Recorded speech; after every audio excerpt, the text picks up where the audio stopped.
앞에서 선을 행하기 원하여 새벽을 깨우러 나오신 우리 대한가족들을 주님의 이름으로 환영하고 축복합니다. 살아계신 하나님, 참 감사합니다. 안개와 같은 우리의 인생살이 가운데 하나님 인도하시고 지켜 보호하셔서 여기까지 살았으며 오늘도 우리의 생명을 하루도 연장하여 주셔서 이 복된 한날 첫 시간을 주님 앞에 찬양하며 기도하며 말씀 앞에 내 뜻, 내 생각, 내 감정을 내려놓게 하시니 감사합니다. 하나님, 오늘도 이 기도의 시간을 통하여 기도의 정신인 겸손을 우리에게 덧입혀 주시옵소서. 세상의 정욕과 시기를 내려놓게 하시고 선한 일을 사모하게 하여 주시옵소서. 하나님, 우리 각자는 참 다르게 하나님이 지으셨음을 깨닫습니다. 하나님께서 우리를 이런 다른 기질로 지으신 하나님의 크고 넓으신 뜻이 계실 줄 믿습니다. 하나님, 이 다른 기질로 우리를 지으셔서 우리 각자를 향하여서 하나님께서 이루시고자 하는 그 뜻을 하나님의 뜻이라면 그것이 내게 좀 힘이 들어도, 그것이 내 관계 속에서 내 마음을 무겁게 하여도 주의 뜻을 이루는 복된 인생 되게 하여 주시옵소서. 하나님, 대양의 가족들 가운데 깊이의 축복의 시간을 보내고 있는 사랑하는 지체들과 특별히 함께 하여 주시고 비상간섭하여 주시옵소서. 수술 후에 회복하고 있는 사랑하는 우리 김순식 집사님, 주님 잘 회복되어서 주님 함께 다시금 예배하며 기도의 자리를 지켜낼 수 있도록 은혜 내려 주시옵소서. 항암 이후에 회복하고 있고 항암 중인 지체들 기억하여 주시고 그 후유증 가운데 힘들어하는 그 시간들 주님 힘 주시고 능력 주셔서 잘 감당하게 하시고 온전히 완치 판정받을 수 있도록 주님 도와 역사하여 주시옵소서. 관계의 어려움, 경제적 어려움, 마음의 어려움 가운데 있는 지체들, 특별히 믿지 않는 가족을 위해 간절히 기도하는 그 기도의 제목들 가운데 하나님의 때 하나님의 방법으로 응답하셔서 온 가정이 함께 예배하는 그날이 속히 올 수 있도록 주님 도와 역사하여 주시옵소서. 주 앞에, 선하신 주님의 뜻 앞에 나를 내려놓습니다.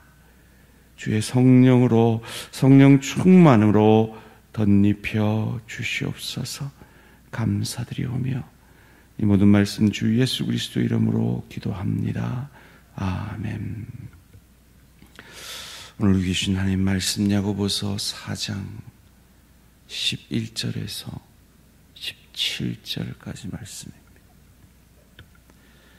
야고보서 4장 11절에서 17절까지 말씀, 한 절씩 교독하실 때 살아계신 하나님의 음성을 들으시기 바랍니다. 형제들아, 서로 비방하지 말라.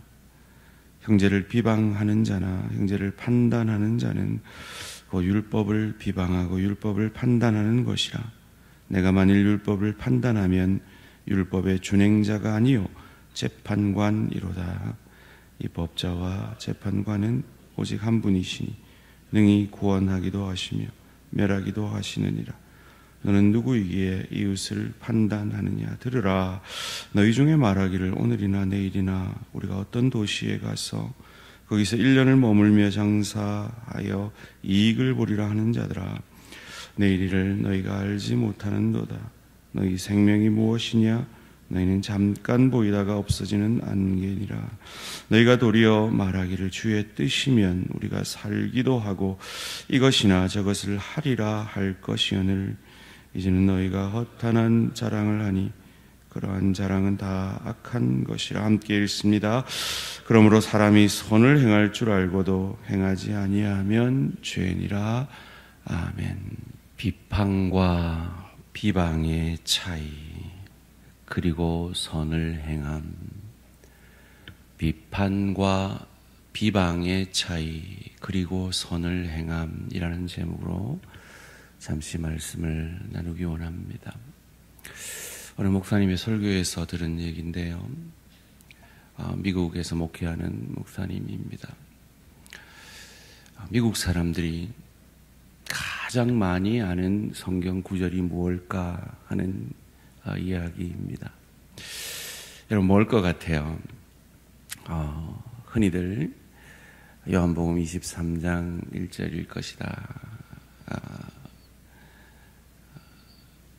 요한복음 3장 16절일 것이다, 이렇게 생각을 한대요. 하나님이 세상을 이처럼 사랑하사 독생자를 주셨으니 이는 저를 믿는 자마다 멸망치 않고 영생을 얻을 것이니라. 혹자는 시편 23편 1편일 것이라고 또 생각을 한답니다. 왜냐하면 장례식 때마다 그 구절로 설교하기 때문이죠. 그런데 사실은 현대 미국인들이 가장 많이 기억하는, 그리고 많이 인용하는 구절은 마태복음 7장 1절이라고 합니다. 비판을 받지 않으려거든 비판하지 말라라는 그 구절 말이죠. 미국 사람들은 남의 일에 간섭을 하지 않는 것을 미덕으로 여깁니다. 개인주의가 발달되어 있는 것이죠. 그래서 이 구절을 좋아하는 듯합니다. 그런데 그것은 사실은 이 죄된 세상에 흐르고 있는 포스트 모던의 정신이기도 합니다. 남에게 해를 끼치지 않는 한 나는 내 쾌락과 내가 원하는 것을 하고 사는 것이 선이다라고 하는 그 세상의 문화 말이죠. 그런데 과연 그럴까요? 정말 우리는 비판하지 말아야 할까요? 비판하지 말아야 한다면 사실은 야고보도 이 야고보서를 쓰지 말아야 합니다. 야고보는 이 야고보서를 통해서 지금 비방하는 자를 비판하고 있기 때문입니다. 세상의 부조리를 보고 내 남편의, 내 아내의, 내 부모의, 내 자녀의, 내 동료의, 내 지체가 잘못 가는 길을 보면서, 절벽으로 가는 것을 보면서 가만히 있는 것, 비판하지 않는 것, 그것이 과연 선일까요? 그런 의미에서 오늘 야고보는 이 본문 가운데 비판을 말하고 있는 것 같지는 않습니다. 야고보는 비방을 말하고 있습니다. 그렇다면 비판과 비방의 차이가 무엇일까요? 흔히들 비판을 사실을 사실대로 말하는 것이고 비방을 사실이 아닌 것을 말하는 것이다라고 말합니다. 그러나 그것은 조금 더 약한 개념인 것 같습니다. 정확하게 사전적인 의미는 비판은 옳고 그름을 가리어 판단하거나 밝힌다라는 뜻이 있다고 합니다.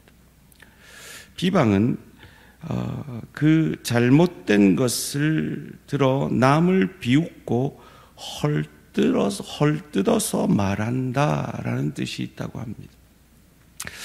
결국 의도가 중요한 것 같습니다. 흔히들 부부 사이에 옳은 말을 서로에게 하죠. 그러면서 늘 부부 사이에 자주 하는 말이 있습니다. 내가 틀린 말 했어? 라는 거죠. 맞습니다. 틀리지 않은데 부부 사이에는 참 그 의도를 가리기가 쉽지가 않은 경우가 많습니다. 저희 아내는 제가 막 맛있는 걸, 제가 좋아하는 걸 먹으려 할 때 먹지 마 할 때가 있습니다. 제 건강을 위해서 그렇게 말을 하는 거죠. 그럼 건전한 비판이죠. 그런데 저보고 먹지 마 그래 놓고 그걸 지가 먹으면 그건 비방이 되는 겁니다. 자기가 먹고 싶어서 그걸 먹지 마 하는 건 비방이 되는 거죠. 제가 목회 생활을 하면서 제가 정말 건강한 목회자가 되기를 원해서 제게 아주 건강한 비판을 해주는 분들이 계십니다. 제가 목회가 잘 되기를 원하시는 거죠. 그건 비판입니다. 그런데 목회 자체를 어렵게 하기 위해서 하는 말이 있습니다. 그건 비방입니다. 어떻게 구분할 수가 있을까? 이게 참 어려운 문제입니다. 오늘 야고보는 비판하지 말라 하는 것이 아니라 비방하지 말라 말합니다. 11절 말씀입니다. 형제들아 서로 비방하지 말라.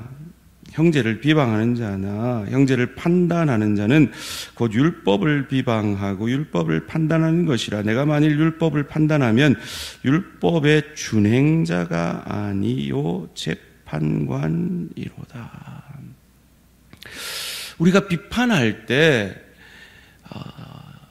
재판관이 아니라 준행자로서 비판해야 된다.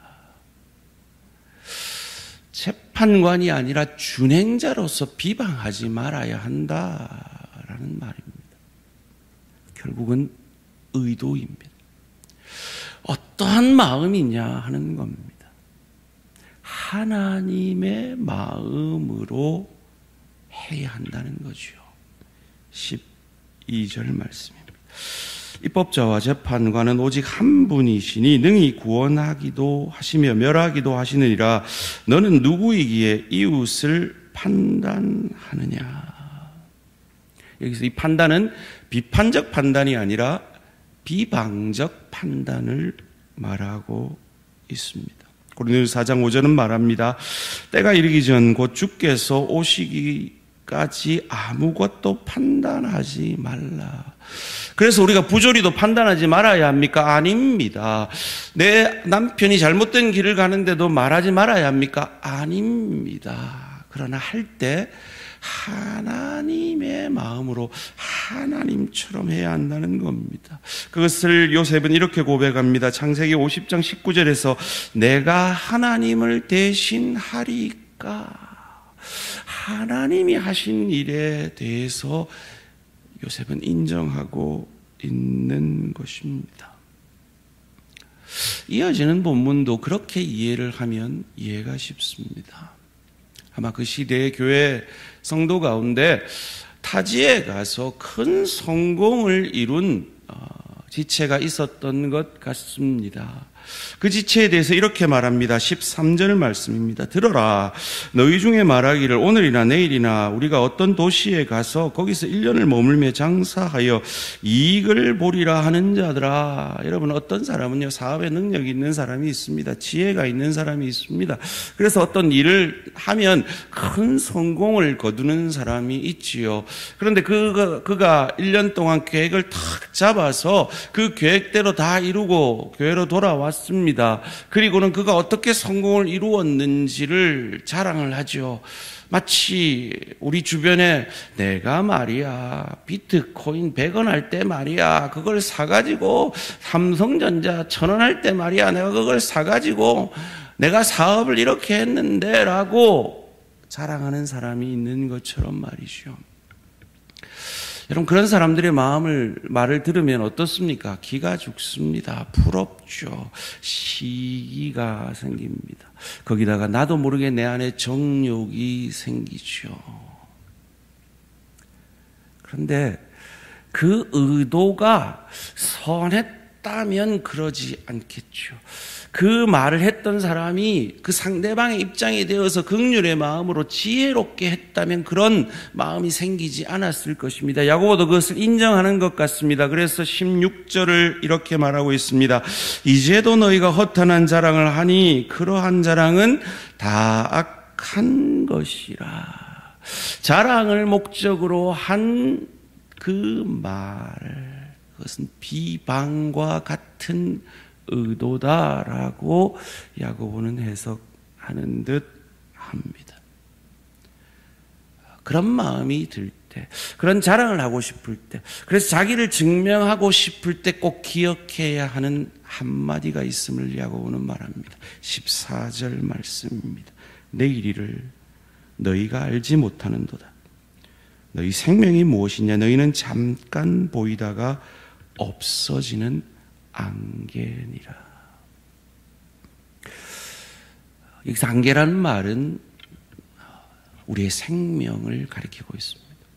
그렇습니다. 우리의 생명은 안개입니다. 지금 여기 앉아 계신 분들은 수십 년 안에 다 안개로 사라질 것입니다. 그런 인생이 우리입니다. 어찌해야 할까요? 그러니까 아무것도 하지 말라는 건가요? 그냥 니는 니대로 살아, 니나 잘 살아 라고 부조리를 보고도 말하지 말아야 할까요? 내 남편이 더 잘 되기를 바라서 조언도 하지 말아야 할까요? 아니요. 어찌해라 하는 것입니까? 17절 말씀 함께 읽습니다. 시작. 그러므로 사람이 선을 행할 줄 알고도 행하지 아니하면 죄니라. 여기서 선이란 말은 하나님께 쓰이는 단어입니다.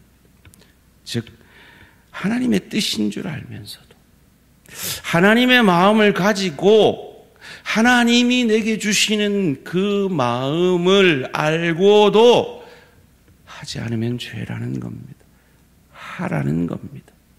그것이 내 마음에 부담이 되어서 내 남편에게 이 말하면 내 남편이 화낼 텐데 부담이 되지만 내 남편이 바로 서기를 원한다면 비판을 해야 한다는 겁니다. 내가 정말 입이 건질건질합니다. 그런데 이것이 하나님의 마음으로 하는 것 같지 않으면 이것이 비방하여 그를 낮추고 나를 높이려는 마음 같으면 아무리 입이 건질건질해도 아무리 그것이 사실이라도 하지 말아야 한다는 겁니다.